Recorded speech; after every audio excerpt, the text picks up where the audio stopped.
সত্যি, এআই মানেই চমক। কয়েক বছর আগে যেখানে ভয়েস থেকে টেক্সট যেখানে ঠিকঠাক মতো করা যাচ্ছিল না, সেখানে আজ হুবহু মানুষের মতো ভয়েস জেনারেট করছে এআই, তাও আবার টেক্সট থেকে।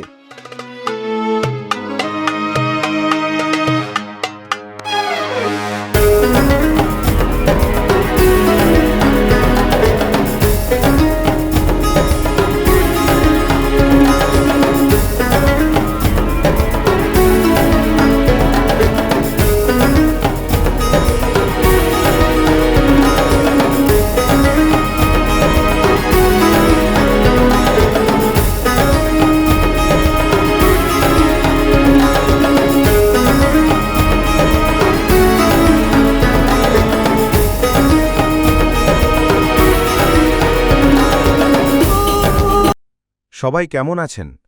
এআই আজ কোথায় চলে গিয়েছে, যা কয়েক বছর আগে মানুষ ভাবতেও পারত না।